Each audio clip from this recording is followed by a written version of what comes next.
Guerreiros em Debate. Cruzeiro, o guerreiro dos gramados.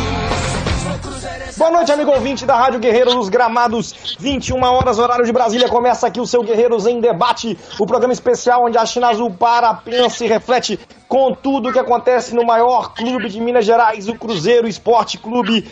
Tetracampeão brasileiro, tetracampeão da Copa do Brasil, bicampeão da Libertadores e praticamente garantido na Série A na próxima temporada. O Cruzeiro que venceu o Fluminense nesse final de semana por 4-2, saiu perdendo. O Richarlison marcou o gol do Fluminense logo no início da partida. O Cruzeiro conseguiu o gol de empate com o Rafael Sobis, numa boa jogada ofensiva, uma trama entre o Henrique, o William fez o trabalho de pivô e o Rafael Sobis concretizou a jogada. Henrique tinha falhado feio no lance do primeiro gol, parecia ali que entrou no jogo meio dormindo, mas acordou, reagiu e acabou fazendo também uma boa partida. A virada veio com, ainda no primeiro tempo, mais um gol cruzeirense, o gol do William dessa vez, numa boa jogada do Alisson pela lateral esquerda. Na sequência, segundo tempo, o Cruzeiro começou arrasador, Arrascaeta roubando bola, partindo desde o campo de defesa, no início do campo de ataque do Cruzeiro, na verdade, roubando a bola do Fluminense e concretizando para gol.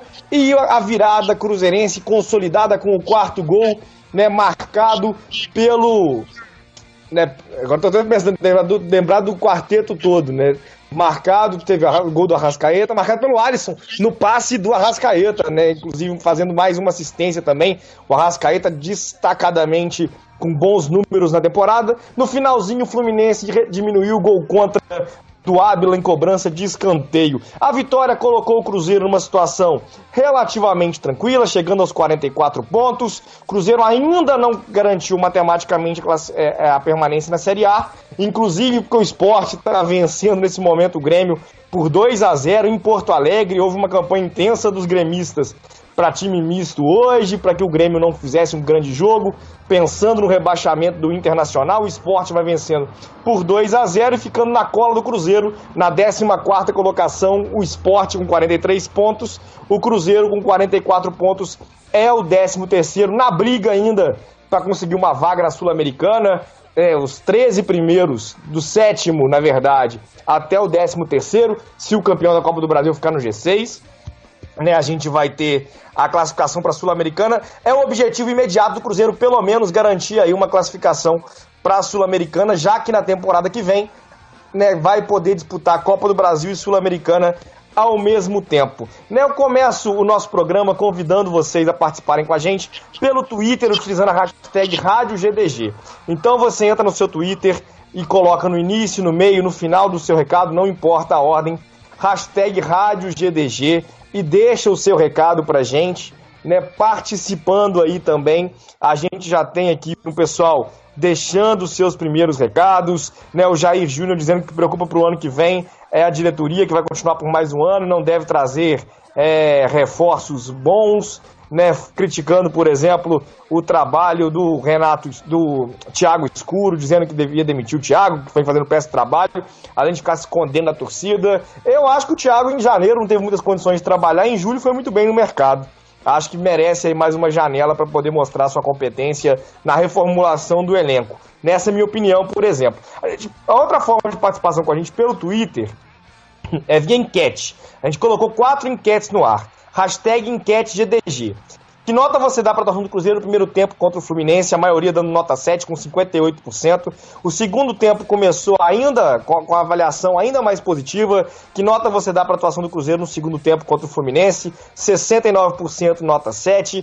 Terceira enquete, quem foi o melhor do Cruzeiro no jogo contra o Fluminense? 56% avaliando a Arrascaeta como o melhor em campo. E se o rebaixamento ainda te preocupa, 58% dizendo que não, nem um pouco, triunfando essa opção. Você participa colocando hashtag enquete GDG, coloca na sua busca e vai aparecer as 4 perguntas para você poder responder. Além disso, a outra forma de participação é pelo Facebook, facebook.com/Guerreiro dos Gramados. A gente já subiu aqui o post anunciando a rádio, você deixa o seu recado logo abaixo desse post aqui. Abraços já ao Darlon Vieira, a Rosana Fernandes, ao pessoal participando aqui com a gente pelo Facebook. Vou começar o programa agora deixando o meu abraço à produção e à direção, sempre a cargo do competente Sidney Júnior e também do Paulo Costa. E convidando aqui para a nossa bancada o ouvinte Leonardo Valadares, parceiro aqui do Guerreiro dos Gramados há muito tempo aqui escutando a gente também, né, para dar seus pitacos, para falar principalmente dessa vitória do Cruzeiro no final de semana. Te agradou a atuação do Cruzeiro neste domingo, Leonardo? Queria te ouvir um pouquinho mais sobre essa partida e, claro, você se apresentar aí aos nossos ouvintes. Boa noite. Primeiramente aí, boa noite, especial a todos os componentes da Nação Azul, essa torcida gigante, maravilhosa, né? Gostaria aqui de agradecer em especial ao meu amigo Sidney Corneta, né? Sidney não só no Corneta, a mãe dele. Porque o Sidney é o típico do contra, né? O Sidney é tão do contra que ele só nasceu bom porque o pai dele queria mulher. Mas enfim, brincadeiras à parte. Obrigado aí, viu, Sidney, pelo convite. Agradeço o Joãozinho também, que eu já tenho um contato aí um pouco mais longo, ao longo do Twitter. E falando especificamente sobre o jogo de ontem, pelo que eu vi, o Cruzeiro teve ali aqueles 20 minutos iniciais no ponto morto, né? O time sem engrenar. Tomamos ali um gol em mais uma falha defensiva, dessa vez do Henrique, que já errou muito esse ano também, principalmente nessa parte de saída de bola. O Fluminense teve a chance de concluir depois numa jogada do próprio Richarlison, quase fez o gol, uma bola atravessada no meio da área, pelo que eu pude ver. E depois aí o esquema do Mano funcionou, né? Ontem ele entrou no famoso 4-3-3, um esquema até um pouco parecido com o que ele utilizou ano passado e deu muito certo, com aquela trinca no meio de campo. Ontem foi o Henrique, o Ariel e o Arrascaeta, mais centralizado, flutuando. E na frente o Alisson, o Sobis e o Willian, né, fazendo um ataque mais rotativo. Ontem eu vi, pelo que eu pude ver dos melhores momentos, vi algumas boas triangulações, toque de bola, jogadas em velocidade e principalmente o nosso principal jogador do ano até aqui, que é o Arrascaeta, funcionando. Até uma crítica que eu faço a ele de vez em quando, né? O terceiro gol do Cruzeiro, o gol do Arrascaeta, representa o Arrascaeta jogando em alto nível, com vontade, disputando bola e indo pra cima. Ele, quando ele tá com essa vontade, com essa gana de realmente decidir, ele é um jogador diferenciado, com total potencial para atuar em alto nível em qualquer grande clube europeu. Agora, aquele Arrascaeta, marcha lenta, sonolento, apático, displicente, que nós vimos aí, por exemplo, contra o Grêmio, né, em outras partidas no ano, é o Arrascaeta que, às vezes, quando joga mal, consequentemente, traz também uma partida ruim por parte do Cruzeiro. Mas, graças a Deus, após esse ano trágico, que é a minha leitura a respeito desse ano, respeito quem discorda, mas eu acho que ninguém discordará, nós atingimos a meta aí que eu tinha feito a previsibilidade, né, de 44 a 45 pontos. Matematicamente, como o João registrou aqui, nós ainda não livramos do rebaixamento, mas eu acho que, do ponto de vista da dinâmica do campeonato, o Cruzeiro escapou. Acho que a briga para rebaixar vai ficar entre Inter e Vitória. O Sport está ganhando ali de 1-0, ainda parece, né? Se perdesse, facilitaria mais pra gente. Mas eu acho que o desafio esse ano principal era não ser rebaixado para a Série B, e nós conseguimos. Iremos concretizar aí no final do campeonato. Mas fica de lição, porque 2015 foi aquela catástrofe, 2016 foi uma catástrofe pior, né? Falta de planejamento, ingerência, algumas atitudes que custam caro. Eu acho que a gente tem que começar a rever isso. E confesso que, para mim, a diretoria está totalmente descredibilizada. Não tenho grandes ambições para o ano que vem. Estou mais temeroso do que confiante. Mas estamos junto com o Cruzeiro sempre. E eu acho que o momento agora da torcida é cobrar, né? Recapitular tudo de equivocado que aconteceu, para a gente ter um ano digno da altura do Cruzeiro, da grandeza do Cruzeiro, e um ano como a torcida do Cruzeiro merece estar acostumada. Ok?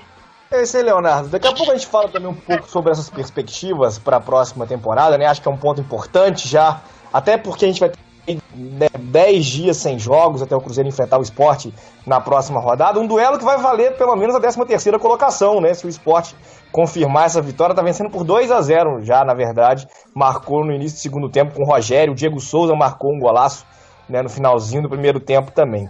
Né, mas antes, falando um pouquinho ainda de Cruzeiro e Fluminense, né, acho que destacar essa questão de como o Arrascaeta rendeu e quando ele rende o quanto que o time consegue apresentar um bom futebol. Mais que isso, o quarteto ofensivo todo ontem rendeu, né? E quando jogadores da qualidade do William, do Rafael Sobis, do Arrascaeta e do Alisson estão tarde inspirada, a tendência de muitos gols, como foi na tarde de ontem no Mineirão. Dentro disso, eu vou passar a palavra para o Talvanes Guimarães, meu parceiro aqui de Guerreiro dos Gramados também, para ouvir dele um pouco sobre a avaliação desse quarteto ofensivo, Talvanes. Eu vejo muita gente criticando esses jogadores, cada um por uma razão, né? Por exemplo, o Rafael Sobis ainda em condicionamento, o William pelo pouco número de gols, o Alisson pela pouca participação em jogos, efetivamente, com muitas lesões, e o Arrascaeta por oscilar. Dá para confiar nesses jogadores? Uma análise também um pouco individual de cada um deles, ô Talvanes. Você gosta desse quarteto do Cruzeiro? Boa noite. Boa noite, João. Boa noite, Leonardo. Boa noite para toda a torcida do Cruzeiro que está nos ouvindo. Sempre prazer participar, ainda mais depois de um jogo como o de ontem. Vocês podem perceber que eu sempre seleciono momentos estratégicos, né, para participar. Então eu estar aqui hoje não é à toa. Tô brincando. Mas em relação a esses jogadores, eu acho que é até complicado, né, nesse momento chegar e pedir paciência para a torcida diante, né, de tantas adversidades, de tantos problemas, né, dessa situação que o time viveu ao longo do ano. A torcida está muito desgastada, né, está cansada desse rendimento medíocre, né, de derrotas além da conta, de brigar contra o rebaixamento, mas a gente precisa também levar um pouco a coisa para a racionalidade, né? Mesmo sendo torcedores passionais ao extremo, né, ali na hora do jogo xingar, brigar, a gente tem que ser racional, né, e cobrar as coisas da maneira correta. Eu vejo esses 4 jogadores como capazes de serem titulares em qualquer time do Brasil, tanto o Sobis como o William, como o Arrascaeta, como o Alisson. O Alisson é o outro jogador. São 4 jogadores que eu entendo com qualidade para serem titulares do Cruzeiro. O que acontece é que esse ano eles não renderam conforme a gente esperava. Só que a gente tem que culpar quem deve ser culpado. Eu acho que o Cruzeiro viveu muitas turbulências ao longo do ano. Primeiro começamos aí trocando de treinador vários momentos, né? Fomos trocando, elenco em vários momentos também esteve desequilibrado, sem nomes, né, ali com experiência, com qualidade para completar o time, e a coisa foi desandando, a confiança dos jogadores foi diminuindo, então estava todo mundo rendendo abaixo do que podia, né? Esses 4 jogadores são grandes exemplos disso. Aí você vai falar que o William e o Alisson, por exemplo, desse quarteto, eram os mais criticados, né? Aí você vai falar que eles não servem para o Cruzeiro. Como que eles não servem para o Cruzeiro, sendo que eles foram importantíssimos para o Cruzeiro em 2014 e 2013? Anos em que o Cruzeiro teve um dos melhores times da sua história. Como que você chega agora e fala que esses jogadores não servem para o Cruzeiro? Ok, eles não estão desempenhando um papel legal nesse ano, mas eles têm qualidade sim para jogar no Cruzeiro, né? Não pode chegar e falar que eles não servem. Então acho que o elenco tem qualidades, a gente vai precisar sim de aprimorar, especialmente ali nas laterais, então um melhorzinho ali para a zaga, mas a gente dando tempo para um treinador executar um trabalho, ter paciência, ter convicção no trabalho, né? E eu acho que esse time pode render bons frutos, porque sair na semifinal não é vergonha nenhuma, né, para um time que foi montado no meio do ano, né? Ficar em 6º lugar no retorno, 5º, também não é vergonha nenhuma para um time que foi montado no meio do ano. Então vamos parar com essa implicância com alguns jogadores do elenco atual e agora tentar colher os frutos das boas contratações que foram feitas no meio do ano, que a gente não conseguiu colher ainda. Creio que no ano que vem, somando-se mais alguns novos nomes, teremos coisas boas por aí. Talvanes, e aí quando a gente fala do quarteto aqui, os ouvintes já começam a manifestar, inclusive, em relação a esse ponto também, tanto do quarteto quanto do elenco. E acho que a conversa hoje tem que seguir para esse caminho, né? O Wesley Reis, por exemplo, está dizendo que eu acho que o elenco tem que mudar 90%. Bruno Rodrigo, Lucas Edmar, Cabral, Denilson, Bruno Ramires e o William fora. Isso não dá 90%, né? Além de ser uma lista aí que eu acho que é extensa demais. Se o Cruzeiro libera um zagueiro titular, 2 laterais titulares, um volante titular, né, um atacante titular, para trazer jogadores para ser titulares, ele vai ter que investir 50 milhões, 60 milhões em jogadores médios. Eu prefiro a manutenção de 80% desse elenco e 2, 3 reforços qualificados, né? Porque rescisão de contrato tem custo, porque liberação de jogador tem custo, não dá para ignorar isso. Eu acho, concordo com o Talvanes, que a gente precisa de reforços pontuais e não pode repetir o erro, né, de 2016, do início do ano, quando trouxe o bonde de janeiro. Né? Era possível, com o elenco que havia em 2015, reforçado por 3 jogadores, né, ter tido um desempenho muito melhor, né? Eu fico imaginando se o time do Cruzeiro no primeiro semestre desse ano fosse, por exemplo, Fábio ainda não tinha lesionado, o Maicon para lateral direita, tivesse chegado, já estava tentando voltar para o Brasil, né? A zaga com Bruno Rodrigo, Manuel, Léo, enfim, Manuel, as opções que o Cruzeiro tem ainda agora, acho que o Cruzeiro tinha boas opções, né? A manutenção do Fabrício ou do Mena, né, na lateral esquerda, como volantes ali. Eu vou tirar o Fabrício, porque o Fabrício teria sido envolvido na troca com o Palmeiras, já de cá, no início do ano. Os volantes, Henrique e o Romero, que chegaram. Os meias, o Robinho, que já podia ter vindo ali naquele início de ano. Talvez ali o Arrascaeta, né, compondo. E o investimento do Rafael Sobis, né, e também ali um centroavante, o Ábila, talvez tivesse vindo no início do ano. No banco, o Cruzeiro não teria trazido Pisano, não teria trazido Sancisminho, nada disso. Teria mantido o Marquinhos, teria mantido o Gabriel Xavier e etc. Para mim, o ano teria dado muito mais certo, né, se o Cruzeiro tivesse feito Maicon, Ábila e Rafael Sobis em janeiro, mantido o elenco de 2015, teria dado muito mais certo que trazer um Pisano, Sancisminho, Riascos, Rafael Silva e aquele bonde todo que foi trazido para mostrar trabalho.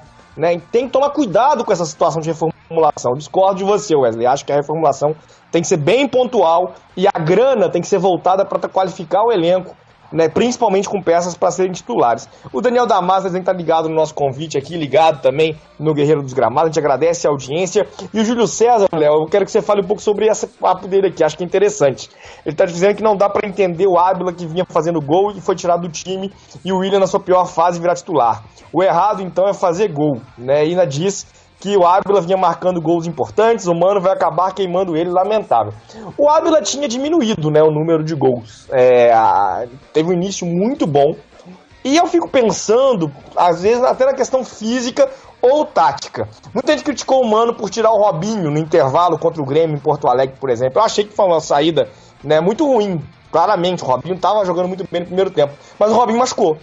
Né? Qual era a condição física do Robinho para voltar do intervalo? Às vezes as coisas passam por fisiologia, passam por outras opções. Né? O Ábila me parece também que deveria ter mantido a titularidade? Deveria. Né? Mas ele também entrou numa má fase. Né? O Ábila também passou a perder muitos gols. O Ábila, que fazia um gol por jogo, passou a ter uma média inferior de menos de meio gol por jogo na reta final dele, nos últimos 10 jogos dele, aí ele diminuiu. Né, isso. Talvez a opção do Mano seja justificada por isso. Você daria um pouquinho mais de tempo pro Ábila, Léo? Como é que você vê a situação do Ábila e do William nessa disputa de posição? Olha, João, eu acho que como é que chama o guerreiro aí que fez a pergunta, fez o comentário? Júlio César, né? Júlio César, um abraço, obrigado pela participação.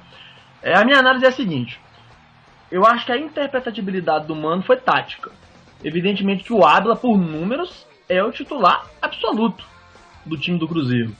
Agora, nós também temos que ter a sensibilidade de compreender que o Ábila é um bom centroavante, mas ele é um jogador de definição. Tanto que ele detém uma certa limitação. O Ábila precisa da bola chegar redondamente para ele, em condições de ele marcar o gol. Ele é um jogador de definição. Não adianta você pensar em um Ábila que vai movimentar, que vai ser um jogador mais volátil, que vai fazer uma transição de jogo, invertendo posição, não. O Ábila é um jogador que fica plantado e ele depende do time funcionar para ele poder render.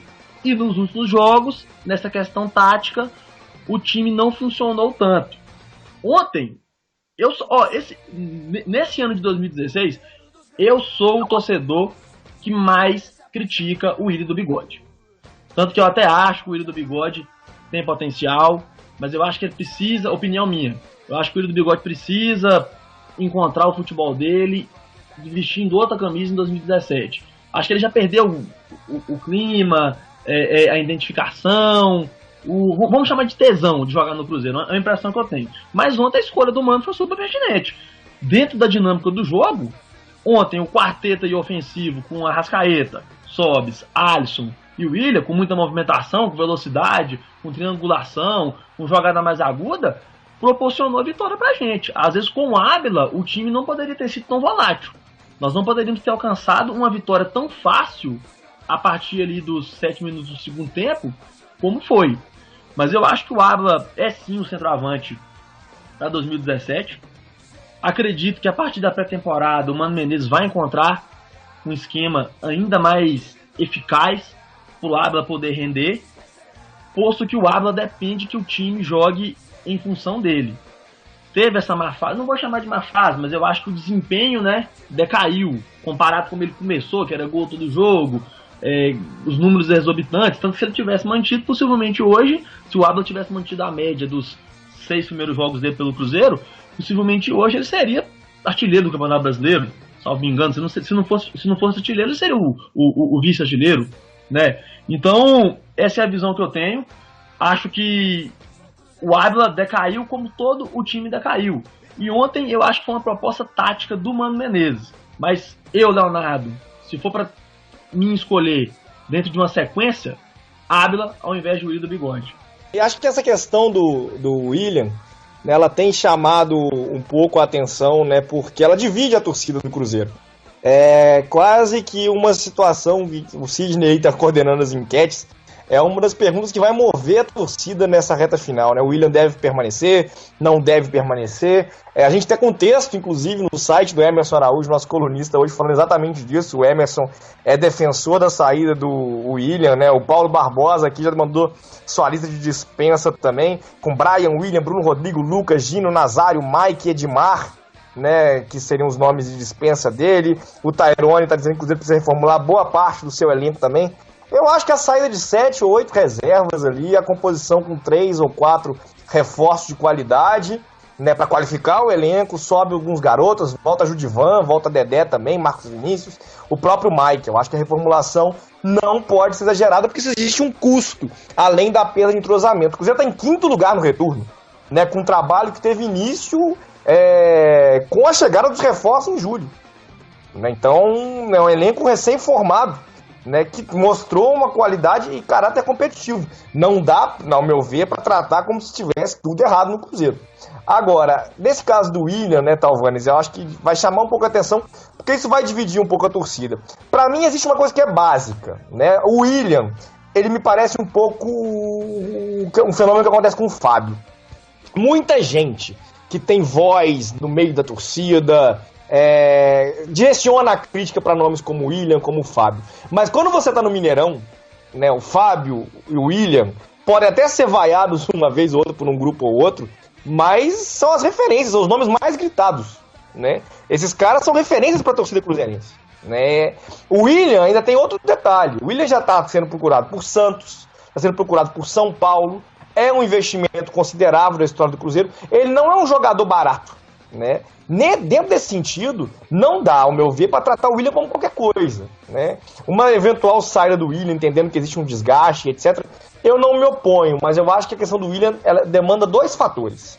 Primeiro, ele entra no planejamento da comissão técnica, que tem que ser voz, né? Os últimos tempos, a comissão técnica do Cruzeiro não foi voz no planejamento. Mudamos de técnico de 3 em 3 meses e o Juvan cismou que entende de futebol. Não. Quem vai reformular o elenco do Cruzeiro parte também pela comissão técnica. Se o William entra num esquema de jogo que vai ser pensado para o ano que vem, acho que isso tem que ser levado em consideração. Outro ponto, se ele vai sair, ele tem que ser valorizado.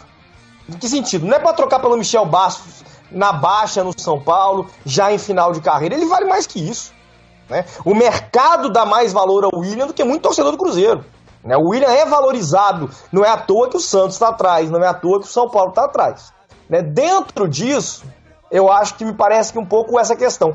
Para mim, a permanência do William não é obrigatória, Talvanes. Eu queria te ouvir um pouco sobre isso. Para mim, não é obrigatório que ele permaneça. Não há nenhum jogador, inclusive, que o Cruzeiro não sobreviva se sair. Mas, se sair, tem que ser valorizado, né? Não, eu também tenho essa mesma compreensão sua sobre o William. Eu acho que eu, pessoalmente, sempre gostei dele, sempre fui fã dele, gosto do futebol e acho ele um cara assim, identificado com o Cruzeiro. Acho que esse ano dele foi muito ruim mesmo. Acho um pouco a implicância da torcida com ele exagerada, talvez porque tenha criado expectativas acima do que devia criar. Eu acho que isso tem a ver também, até porque ele viveu uma fase muito boa, né, no segundo semestre, acabou fazendo muitos gols. Ele não fez um ano realmente muito ruim, mas também o time foi ruim. Claro que o 9, o jogador que está jogando lá na frente, ele é reflexo também um pouco do time, né? E a confiança vai caindo, né? Vai diminuindo. Acho que, vai sair, também não me oponho, mas que seja valorizado e tragam alguém de qualidade. Você pode ver que os torcedores de outros times se empolgam com a possibilidade, né, de ter ele. É só você ver o currículo do cara. O Willian ganhou Libertadores, ganhou Brasileirão no Corinthians, ganhou 2 brasileiros do Cruzeiro, sendo coadjuvante, né, um coadjuvante de peso ali, ajudando em determinados momentos, porque o Everton Ribeiro e o Goulart não ganharam sozinhos. É bom falar isso para a torcida também, que eles acham que o Everton Ribeiro e o Goulart ganharam sozinhos. Não é bem assim que o futebol funciona. Então, uma coisa que eu já acho que a gente tem que pontuar: provavelmente o Mano não vai querer a saída do Willian. Acho que o Mano não vai querer, porque o Mano gosta muito dele, e a gente já viu que o Mano tem a preferência de jogar para um jogador mais móvel ali na frente. E eu também achava que a escolha natural seria pelo Ábila, né? Um cara ali que era um dos únicos que estava fazendo gol, né, no Cruzeiro. Agora o Mano está optando aí pelo Willian. Eu acho difícil que o Mano aceite, né, essa saída do Willian aí com propostas do Santos, São Paulo. Eu acho que o Willian acaba ficando. Então a torcida vai ter que engolir, né? Porque se você tem um treinador, o treinador tem essa convicção de trabalho, ela tem que ser respeitada. Então você tira o treinador. Ele vai ficar. Só que é aquela coisa que a gente estava falando. Não pode toda hora ficar trocando de convicção. Vamos trocar o time todo. O Edmar não tá dando. Veja a lateral esquerda do Cruzeiro, a brincadeira que está sendo. Há quanto tempo a gente está trocando, e só piora, cara. Só piora. Será que vale mesmo a pena ficar trocando todo mundo, toda hora, essa revolução no time? Não vale. É melhor ter continuidade. Um cara, num time organizado, um jogador médio, ele fica de médio para bom. Num time desorganizado, ele fica ruim. Como a gente estava aí no time do Cruzeiro recentemente, né? Então, vamos esperar ter uma continuidade de um trabalho, até para poder avaliar melhor. E acho que, nesse aspecto, o Mano vai acabar optando pela permanência. E eu respeito, acho que ele tende a voltar a fazer bons jogos e a ser um bom coadjuvante nesse time aí do Cruzeiro. Eu acho que passa um pouco por isso, né? O Willian é um jogador que pode ser importante em uma boa equipe, né? Ele já mostrou isso no Cruzeiro, inclusive, e não é à toa que ele é valorizado em outros espaços. Não sei se ele é o cara para ser o craque da companhia, como foi na reta final de 2015, por exemplo. Acho que é muito, sim. Acho que ele não é um jogador para isso. Mas é um jogador que é cotado em grandes equipes como São Paulo e Santos, justamente por ter potencial para compor o elenco. Em relação às laterais, né, e a questão do Edmar, eu também me chama atenção isso, Talvanes. Quantos laterais esquerdos na Série A são melhores que o Edmar? Eu fico pensando muito nisso, né? Enquanto o Edmar busca o entrosamento junto de uma equipe, já mostrou que é um jogador taticamente aplicado, né, com poucas falhas individuais. Pode funcionar, pode compor o elenco, etc, né? Acho que um time, né, não vai ser o craque do time, mas não existe 11 craques por posição. Fabiano fez uma campanha muito boa na Chapecoense, né, porque tinha um time organizado em torno dele também, né? Então começa agora a ser usado no Palmeiras, a ter um pouco mais de espaço com o Cuca, porque não é um jogador ruim, né? Mas aqui é tratado como cabeça de bag, muitas vezes exposto por falhas individuais que são geradas por uma deficiência coletiva, por um grupo em formação. Ficar trocando de lateral de 3 em 3 meses, ficar 4 meses igual o Cruzeiro ficou esse ano, sem o lateral esquerdo de ofício, é isso aí que não dá. O Jenner Galvão tá dizendo aqui que o Ábila, enquanto não jogar pro time, é banco, não tá valendo o custo-benefício de jogarem pra ele, correrem pra ele, dando a cornetada dele no Ábila. O Daniel Damasio tá perguntando que o Ábila, tá dizendo, na verdade, que o Ábila precisa e merece esquema de jogo de jogadores que o favoreçam. E perguntam quem são os laterais, né, justamente para buscar essa jogada de linha de fundo. Cara, eu acho que um dos melhores fundamentos do Edmar é o cruzamento. E eu vou ouvir muito de falar isso aqui. Mas a quantidade de bola que o Edmar botou na cabeça do William, quando o William foi centroavante, que o William botou na trave, que a quantidade de vezes que o William acertou a trave nessa temporada, inclusive, é um negócio surreal. Né? O Edmar vai, chega ali de fundo, faz cruzamento, tem dado boas assistências. Eu não acho que ele bate mal na bola, tanto que, né, é jogador de confiança para bater falta, já fez gol de falta, inclusive no Cruzeiro. Mas são situações que evoluem com entrosamento, com padrão de jogo. Né? O Edmar, para mim, é um jogador que permanece em 2017, pode até pensar numa alternativa para a lateral esquerda, mas eu não liberaria o Edmar, não. O Júlio César disse que não é contra o William, mas disse que o momento dele não é bom, e também acho que o William está sendo escalado fora da posição dele, né, já que o William cairia melhor pelas pontas. Eu também prefiro o William jogando pelas pontas. O Sidney Júnior daqui também está dizendo que o William de 9 só tem a camisa, ele joga melhor nos lados de campo, principalmente no lado esquerdo, que ele tem que disputar a posição com o Sobis e com o Alisson, né. A gente tem ainda o Paulo Barbosa dizendo que dá base para subir o Vander, que o William não dá mais. A única jogada dele é dominar e voltar para o zagueiro. Ontem ele dominou e voltou para o Rafael Sobis marcar o gol de empate, né, do Cruzeiro na jogada que ele foi o pivô.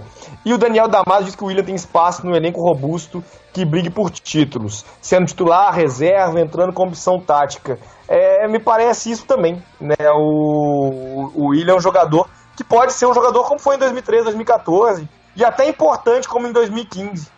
Mas, né, demanda uma equipe em torno dele mais qualificada, que eu acho, né, o Cruzeiro começou a ter isso, né, no final do ano, e acho que a gente sente um pouco nisso, né, Talvantes, reconhecendo isso. Se começou a funcionar agora, se o Cruzeiro conseguiu a 5ª campanha do retorno, se conseguiu tirar Botafogo e Corinthians da Copa do Brasil, teve uma noite muito ruim contra o Grêmio, é verdade, né, não dá pra tratar esse time como time ruim. Como a banda toca, que daqui tá mandando, dizendo que o Cruzeiro ainda não se garantiu, tem 4 jogos, tem que vencer um, que ele não confia nesse time fraco. O Cruzeiro vai vencer mais de um jogo aí nessa reta final, né? Vence, ao meu ver, pelo menos 2, né? Acho que dá para pensar, inclusive, em terminar na melhor posição possível, vencer cada jogo e vendo o que dá para alcançar nesse campeonato, a começar, por exemplo, pelo jogo contra o Sport, né, daqui a 10 dias no retorno do Brasileirão após as eliminatórias. Mas me parece, Talvanes, que o cuidado que a gente tem que ter agora é reconhecer que não está tudo errado, né? Eu acho que a gente, né, que tá aqui no Guerreiro dos Gramados, né, o principal site aí, da torcida do Cruzeiro, a gente tem que tentar sensibilizar a torcida para isso. Como disse, eu entendo a revolta, a dificuldade de entender o momento, mas a gente tem que ser racional. Vamos pegar isso que você falou aí. A gente tá com um time montado no meio do ano, que bateu Corinthians e Botafogo na Copa do Brasil e chegou à semifinal e que teve a 5ª, 6ª campanha no retorno. Isso jogando sob muita pressão, né, do medo de ser rebaixado e também sem entrosamento nenhum. Então, gente, vamos pegar esse elenco do Cruzeiro e vamos analisar. O elenco tem qualidade.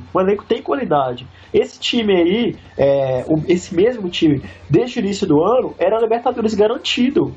Estaria classificado para Libertadores com certeza. Então nada desse pânico de reformulação geral, de mudar tudo. Não é assim. Tanto porque as finanças do Cruzeiro provavelmente não estão nada boas. O Cruzeiro fez contratações muito caras aí no meio do ano. Então vamos ser um pouquinho responsáveis também, né? Estamos com o time aí com potencial. Vamos trazer peças para qualificar. Eu acho que são 2 laterais que o Cruzeiro precisaria de trazer, mais um zagueiro de qualidade, né? E quem sabe aí tiver mais alguém legal para trazer, bom mesmo, do meio para frente a gente traga. Mas não é esse desespero todo. Agora já fizemos tudo de errado. Agora começando a acertar, é hora de ter paciência para colher os frutos lá na frente. Colher os frutos lá na frente e dar padrão, né? A gente vê, por exemplo, o Grêmio nessa temporada é o melhor exemplo disso. Não acho que o Grêmio tem um elenco mais qualificado que o do Cruzeiro, né? Mas o Grêmio teve um trabalho de promoção de valores para compor com um elenco mais experiente, né? O Cruzeiro está na semifinal da Copa Brasil Sub-20, né? Joga essa semana contra o Bahia, inclusive. Daqui a pouquinho nos informes a gente vai falar sobre isso. Então tem material para subir da base, para compor. né, tem que pensar, tem que ser inteligente nessa reformulação. Acho que esse é o ponto. A ira e a vontade de liberar 20 é muito grande, mas ela não é racional. Não se faz futebol trocando 20 jogadores por ano. O Cruzeiro trocou 30 nessa temporada. É hora de reformular o elenco. É hora de reformular o elenco, não há dúvidas disso. Né? Mas essa reformulação tem que ser calculada, pensada, respeitando o patrimônio do clube, calculada financeiramente, de acordo com as limitações de orçamento de um clube que é fora do eixo, que não recebe 170 milhões de TV. É muito lindo, né, quando fala assim, nossa, o Flamengo é um exemplo de gestão do futebol, ainda consegue trazer Diego, Guerreiro. Claro, eles ganham o triplo de televisão. O que o Flamengo ganha de televisão a mais que o Cruzeiro é quase que a diferença de todas as outras rendas que o Cruzeiro consegue obter. A televisão é uma renda limpa para o Flamengo. Então, dentro disso, o Cruzeiro tem que trabalhar com inteligência. E essa inteligência passa por uma reformulação cautelosa, né, Leonardo? João, eu acho que você também não pode se apegar agora a um exagero fanático de que o elenco todo é ruim, que tem que mandar todo mundo embora, que tem que começar tudo do zero. Não. Até porque isso, do ponto de vista econômico, é inviável. Eu acho que o planejamento do Cruzeiro, vou repetir de novo, em 2015 foi muito equivocado. Em 2016, ele foi ainda mais equivocado. É aquela velha questão do barato que sai caro. Isso é inconcebível no futebol. Tanto que, quando o Cruzeiro foi com um pouco mais de agressividade na janela do meio do ano no mercado, ele trouxe Rafael Sobis, ele trouxe Ávila, ele trouxe Denilson, jogadores que se incorporaram com a chegada também do Mano e mudaram a nossa conjuntura no campeonato. Jogadores de qualidade, que chega, que tem personalidade, que pode decidir.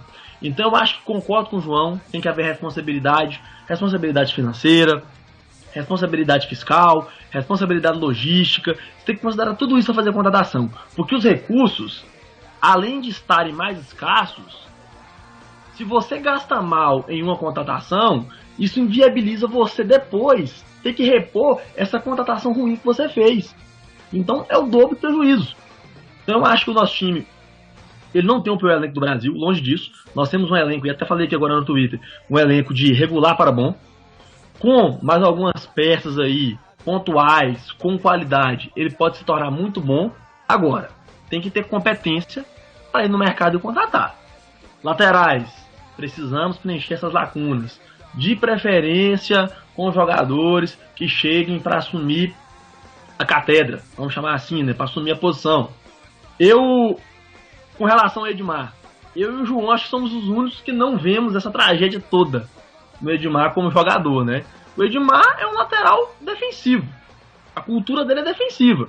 Acho que ele peca muitas vezes no apoio, mas não é o jogador que mais compromete hoje. Eu acho que até que ele corrigiu, por um lado, a deficiência que a gente tinha na esquerda, porque ele jogou Alano, o Brian, por uma questão tática, teve um desempenho muito ruim.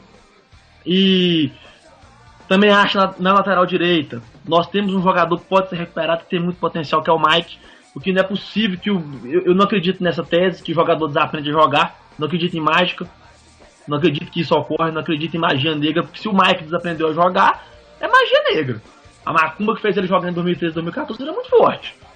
Tem potencial. Às vezes o cara precisa de confiança, precisa se adequar à metodologia do treinador, precisa se propor a comprar a ideia tática do time, para ele poder voltar a render em alto nível. E também, né, a gente vê um trabalho especial pro Mike, com relação a essas lesões que ele sofre, que hoje foi um ponto, aliás, que esse ano foi um ponto muito negativo com relação a ele, que ele tá fora, ele tá afastado até agora. Acho que agora volta no final do campeonato, não sei. E nas demais posições, vocês não citaram aqui, mas eu sinto falta de um meia esquerda com poder de articulação de jogo no Cruzeiro, que nós não temos desde a saída do Everton Ribeiro. Eu sinto muita falta desse meia esquerda no time do Cruzeiro, nós não temos esse jogador hoje. Tem o Alex da base que tá verde, né? Não adianta você jogar essa responsabilidade nele. Eu acho que é cobrar muito do menino. Eu indicaria aí alguns no mercado que eu acho que não é impossível trazer. Cícero do Fluminense, não sei, em uma eventual negociação.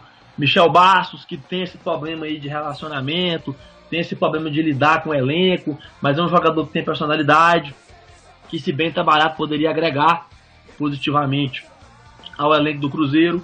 E o Thiago Neves, que ficou sem contrato agora, né, que eu acho que seria o mais dificultoso, pela questão de readaptação dele e pela questão também salarial, de preço, né, que é um jogador caro. A gente sabe que não é barato. Então, eu acho que precisa-se de pouco para tornar o time do Cruzeiro ainda mais competitivo, para disputar G4, para disputar a Copa do Brasil, para disputar até título no ano de 2017. 3 a 4 contratações pontuais. Eu acho que o equívoco foi regularmente corrigido ainda no meio do ano de 2016. E o nosso desempenho não foi mais satisfatório, porque o primeiro semestre do Cruzeiro foi pífio, né? Terceiro lugar no Campeonato Mineiro, vergonhoso. Eliminado na primeira fase da Primeira Liga, vergonhoso. Um primeiro turno de time rebaixado, não rebaixou pela recuperação no segundo. Então, eu acho que podemos dar continuidade ao trabalho, fazendo uma leve reformulação. Tem alguns jogadores que eu acho que a gente pode firmar uma barca aí, emprestar, que não tem vaga no Cruzeiro. Inclusive alguns aí jogadores que tem mercado, que você pode envolver em outra negociação, que você pode negociar com o mercado externo.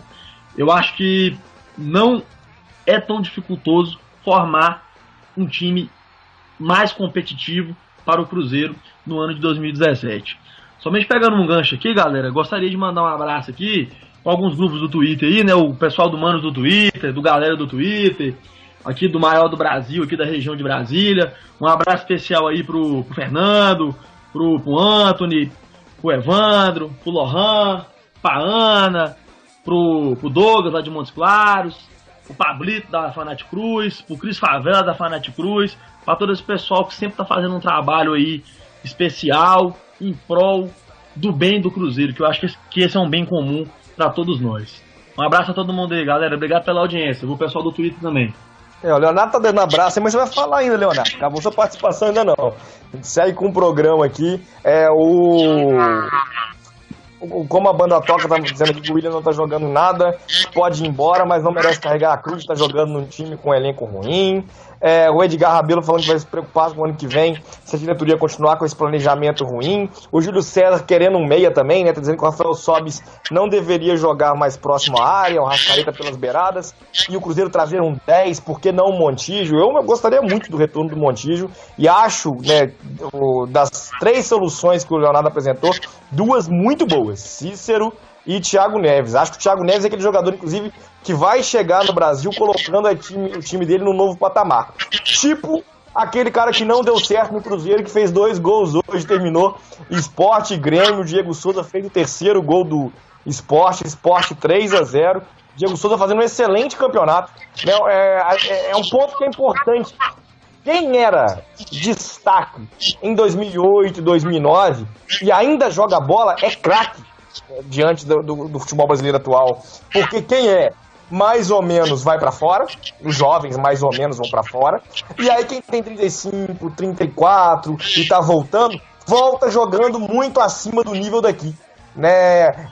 Eu vejo a torcida do Cruzeiro várias vezes rejeitando jogador velho, né, com 33, 34 anos, e esses caras deitando em tudo que é time que joga, quando vem aqui. O Diego Souza, que não rendeu em 2013, hoje é mais fácil do que em 2013, né, e tá conseguindo aí carregar o Sport nas costas. O Camilo no Botafogo, né, que era um jogador medíocre em 2009, 2010 e por aí vai. Então um cara como o Thiago Neves é um cara para desequilibrar, onde chegar, e vai ser como o Diego tá sendo no Flamengo, o Robinho, o Fred no Atlético Mineiro e por aí vai.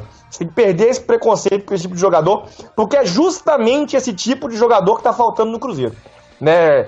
Entre o Cruzeiro trazer 6, 7 reforços no início do ano e buscar 2 jogadores desse perfil, eu sou muito mais buscar 2 jogadores desse perfil, né? E aí liberar 7, 8, 9, os reservas aí que não jogam, né, por exemplo, para poder promover alguém da base, para poder valorizar esses ativos, mas a base do elenco permanecer e ser mantida seria aí a minha ideia. Então Montijo, Thiago Neves, Cícero, são jogadores que me agradam também. O Carlos disse que liberaria algumas peças, tipo todos os laterais, Bruno Ramires, Gino, Elber, Ariel, Bruno Rodrigo e o Bruno Nazário, botam etc. A lista dele é grande. Vamos aos informes do Cruzeiro. A equipe do Cruzeiro Internacional na base emplacou a terceira vitória na Copa Soccer Trainer, né, que é uma competição que está sendo disputada na Toca da Raposa 1. A equipe venceu o terceiro jogo contra o Soccer C por 4-2 na Toca da Raposa 1. Rafael Lourenço com 2 gols, o artilheiro da competição até aqui. Arthur e João Diogo marcaram os gols cruzeirenses, né? O Cruzeiro Internacional é um programa de parceria conduzido pelo Departamento de Negócios Internacionais do Cruzeiro. Além dos estrangeiros, a equipe celeste tem ainda alguns jogadores da base celeste. O Cruzeiro Sub-20 enfrenta o Bahia na semifinal da Copa do Brasil Sub-20 nessa semana, com transmissão do Sport TV, quarta-feira, da ESPN também, se não me engano, às 16 horas na Arena do Jacaré. Então, o pessoal que puder comparecer também, já é semifinal, Cruzeiro e Bahia, 16 horas, quarta-feira, em Sete Lagoas. Quem vencer enfrenta Sport São Paulo, ou São Paulo, melhor dizendo, na semifinal. Desculpa, eu tô anunciando o próximo jogo, né? A gente vai ter ainda o primeiro duelo amanhã, 16 horas, no estádio Pituaçu, em Salvador. Então, esquece que eu falei, o duelo na Arena do Jacaré na outra semana, na quarta-feira. Cruzeiro e Bahia, corrigindo a equipe do Marcos Valadares, Copa do Brasil Sub-20, nessa terça-feira, às 16 horas, no Pituaçu, em Salvador, com transmissão TV a cabo, aí, Sport TV e ESPN, sempre acompanhando as competições. O Cruzeiro e o Cruzeiro Internacional disputam ainda a Copa União Sub-16. Né, as duas equipes se enfrentaram hoje, a gente ainda não tem o resultado. O Cruzeiro, né, venceu o América por 2-1 na última rodada, vitória no gol de Marco Antônio e de Diego. Já o Cruzeiro Internacional na última rodada foi derrotado pelo Filhos do Vento por 6-1, o Kazak Omarov sempre marcando os gols da galera do Cruzeiro, né, Internacional. Na estreia da Superliga, o Sada Cruzeiro também venceu, vitória por 3-0 sobre o JF Vôlei, né, o Sada Cruzeiro que consolidou aí título mineiro, mundial e da Supercopa na abertura da temporada, estreou também com vitória na Superliga. O próximo compromisso é em Belo Horizonte, no domingo, né, a gente vai ter aí um confronto contra o Caramuru Vôlei Castro, né, a próxima equipe, que é a equipe paranaense, próximo duelo do Sada Cruzeiro. Já o Atletismo Celeste teve mais um final de semana de conquistas. A equipe de Alexandre Minardi venceu disputas em Minas, no Rio, em Brasília, no Nordeste do país e também na Bolívia. No sábado, Marcos Antônio Pereira e Enio Cleiton de Lima fizeram dobradinha nos 5 km da primeira corrida do Rota do Mar Sunset Running, na realidade, na cidade de Santa Cruz do Capibaribe, em Pernambuco. No feminino, vitória, né, não foi cruzeirense, mas o Cruzeiro ficou com vice-campeonato com Denise da Silva Ferreira. No domingo, dobradinha de Marcos Antônio Pereira e Enio Cleiton de Lima na segunda corrida da Rede Farm em Campina Grande, Paraíba, em percurso de 10 km. Denise da Silva Ferreira venceu, ou melhor, outro vice, corrigindo aqui o texto também, na categoria 5 km. No Rio de Janeiro, os corredores celestes disputaram a prova e o atleta promovido pela Globo, Gilmar Silvestre Lopes, foi o segundo colocado, Gilberto Silvestre Lopes o quinto. Reginaldo José da Silva foi o 11º. No feminino, Simone Pontes Ferraz ficou em 10º lugar. Em Brasília, a 11ª etapa do circuito Caixa, o Wellington Bezerra da Silva foi o vice-campeão, percurso de 10 km. José Márcio Leão da Silva ficou em quinto, seguido por Pablo Fagundes da Costa e Valdir Sérgio de Oliveira, sexto e sétimo. Em Belo Horizonte, Marmário Oliveira alcançou o posto mais alto do pódio, categoria 10 km da 4ª corrida da Polícia Militar de Minas Gerais. Enquanto isso, Douglas Lisandro foi o terceiro colocado na disputa de 5 km. Outro título, dessa vez fora do país, na corrida do Corazon em Santa Cruz de la Sierra, na Bolívia, Fábio Queiroz completou 6,9 km com tempo de 21 minutos e 8 segundos. Né? Além disso, as pesquisas, né, comprovando a supremacia da torcida cruzeirense. O Datafolha realizou uma pesquisa durante as eleições municipais em Belo Horizonte e também o Instituto Giga. As duas reafirmaram a torcida do Cruzeiro como a maior torcida de Minas Gerais. E falando para essa torcida, Leonardo, agora sim eu abro espaço para a sua despedida, para o seu recado final e para o seu boa noite aos nossos ouvintes, agradecendo você mais uma vez por estar aqui com a gente na bancada e aceitar o nosso convite. Boa noite, meu caro.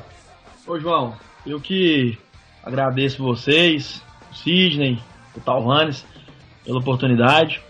Acho que esse trabalho aqui é muito fidedigno, muito altivo, até porque é um trabalho independente de torcedores do Cruzeiro para a torcida do Cruzeiro. Nós já sabemos a realidade do futebol mineiro, uma mídia que, infelizmente, é antiprofissional, é tendenciosa.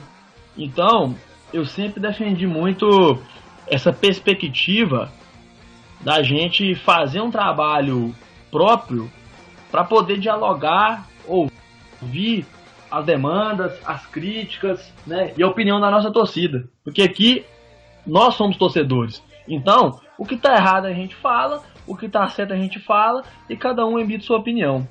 Então, agradeço muito vocês pela oportunidade, parabenizo pelo trabalho, espero poder retornar mais vezes. Com relação ao Cruzeiro, por mais que às vezes a preocupação predomine, prevalece a expectativa de um grande ano para 2017. Espero que o time termine da maneira mais digna possível o ano de 2016 e que os equívocos do presente sirvam de lição para a constituição e para a previsibilidade do futuro que virá. Gostaria aqui, antes de encerrar, de mandar um abraço para toda a torcida cruzeirense, para todos os nossos ouvintes, em especial aqui para um espectador internacional, direto de Boston, o nosso amigo Rons, cruzeirense, apaixonado, sempre está presente nos grupos do WhatsApp, está presente no Twitter, tem 2 filhos cruzeirenses também, está de longe lá nos representando na terra do Tio Sam. Abraço aí, viu, Rons? Satisfação grande ser seu amigo e tá te mandando esse salve aqui. Obrigado por sempre estar nos representando por aí. E no mais, abraço a toda a torcida, vamos em frente e ganhar do esporte para poder erradicar agora a matemática, porque não tem erro não. Acredito que o Cruzeiro não rebaixa mais, mas não vamos questionar a matemática também, né? Porque ela é exata, então a permanência eterna, perpétua do Cruzeiro na Série A também vai ser exata. Obrigado a todos aí, boa noite, Cruzeiro sempre. É isso aí, Leonardo, obrigado mais uma vez, boa noite. Wesley Reis dizendo que os 2 laterais da base tem que subir com urgência para a principal e acho que temos que trocar os jogadores sim. O Diego Souza, enganação, só em time pequeno para fugir da cobrança. Agora o Thiago Neves, ele é a favor. O Diego Souza chegou à final de Libertadores com o Grêmio, foi protagonista do Palmeiras, né, no Brasileiro de 2009, depois se machucou, ele, o Cleiton Xavier, e o Palmeiras acabou perdendo o título. Acho que ele tem história com um time grande também, mas nunca foi exemplo de profissional. O meu grande questionamento ao Diego, não ao futebol dele. A Gilmar, sinceramente, não acho o time ruim, só parece que às vezes eles parecem desmotivados, sei lá. Acho que é questão de entrosamento, Gilmar, e a gente tenta explicar a derrota com falta de vontade. Mas pra mim, futebol é isso, né? Inclusive, tem dias que você vai deixar o campo derrotado porque o adversário foi melhor, né? E tá dizendo que o Borja não seria uma má ideia, não. Sem sombra de dúvida, um dos principais jogadores no continente nesse momento. O Douglas dizendo que Thiago Neves ou Montijo seriam as opções de contratação dele. Vamos ao resultado das enquetes. Que nota você dá para a atuação do Cruzeiro no primeiro tempo contra o Fluminense? Nota 7, 58%.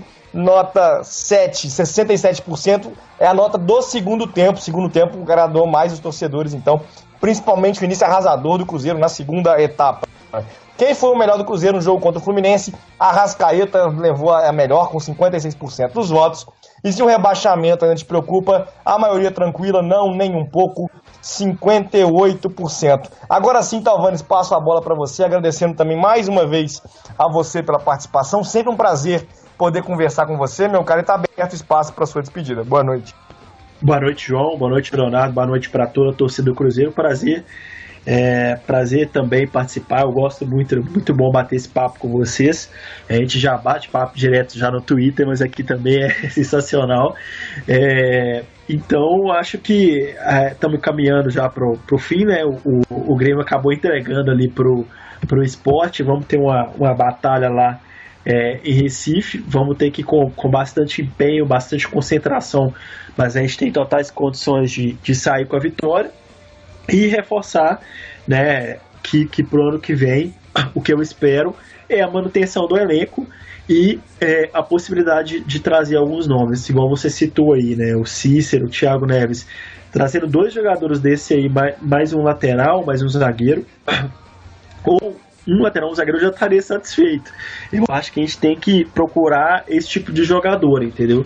Ficar trazendo um jogador intermediário, o jogador intermediário a gente já tem aqui. Então não vamos trocar e gastar mais, né? A gente gastou muito e gastou muito mal. O Cruzeiro gastou muito mal em 2015, 2016. Vamos agora ser um pouco mais criteriosos, né, para trazer jogador. Vamos parar com essa palhaçada de fazer contrato com qualquer um para tentar acertar na sorte, porque isso não costuma funcionar, não. Mas, enfim, estamos salvos no ano, né? A gente estava com bastante receio aí diante de tantas atrapalhadas. Estamos salvos, praticamente, quase 100% confirmados aí na primeira divisão. E vamos agora na expectativa para o ano que vem, lamentando, né, praticamente um semestre inteiro aí sem futebol de verdade, só campeonato estadual, mas paciência e vamos cobrar uma gestão mais profissional do Cruzeiro aí. Temos que ter um pensamento mais ousado, né, como gestão, até para aumentar a receita do clube, pensar de uma forma mais estratégica no marketing. É uma tecla que eu bato há anos já no Cruzeiro. O Cruzeiro não leva o marketing a sério. Eu acho que o clube precisa se profissionalizar em vários aspectos, mas enfim, segue o jogo e boa noite para todo mundo. Vamos Cruzeiro, vamos com tudo buscar essa vitória lá em Recife. Isso aí, Talvanes, é o próximo caminho, né, o nosso próximo desafio, e por isso mesmo, você já sabe, o Guerreiros em Debate vai ao ar uma vez por semana, na segunda-feira às 21 horas, é feito ao vivo e também é gravado. Então se você perdeu uma parte, se quiser indicar para alguém, só acessar amanhã a radio.guerreirosdosgramados.com.br, né, vai estar disponível a gravação do programa de hoje, como já estão disponíveis todos os Guerreiros em Debate da temporada 2016. Nessa quinta, a gente faz programa excepcional quando tem rodada no meio de semana. Não tem, é folga para nossa equipe aqui. A gente volta com mais um Guerreiros em Debate na segunda-feira às 21 horas. Encerrando a participação dos ouvintes, o Rizard Koziolek aqui no Facebook dizendo que vê no Cruzeiro um time com grande potencial no meio de campo ao ataque, com uma defesa razoável, à exceção dos laterais, mas tem uma dúvida: o que falta para o Cruzeiro ter um futebol com todos os jogadores soltando todas as qualidades dentro de campo. Tempo e referências em campo, Rizard. Acho que é aí com isso que a gente tem que trabalhar para a próxima temporada. Planejamento, pré-temporada, reforços pontuais e qualificação do elenco é a nossa expectativa, e a gente encerra com essa mensagem otimista, esperando 2017 vitorioso no Cruzeiro, porque as duas últimas temporadas deixaram muito a desejar. Eu deixo também o meu boa noite, minha despedida, o meu abraço, e sigo convidando você a acompanhar todo o conteúdo do Guerreiro dos Gramados. Nossa torcida, nossa força. Guerreiros em Debate.